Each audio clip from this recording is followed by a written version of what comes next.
ஏற்றமுன்னா ஏற்ற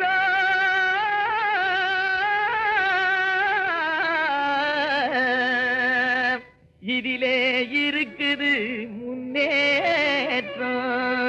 கிணத்து நீரை நிலத்துக்கு தான் எடுத்து தரும் ஏற்றம்.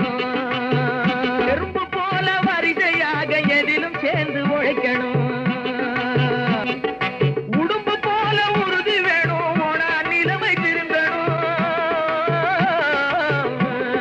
விதியை எண்ணி விழுந்து கிடக்கும் வீணர் எல்லாம் மாறணும்.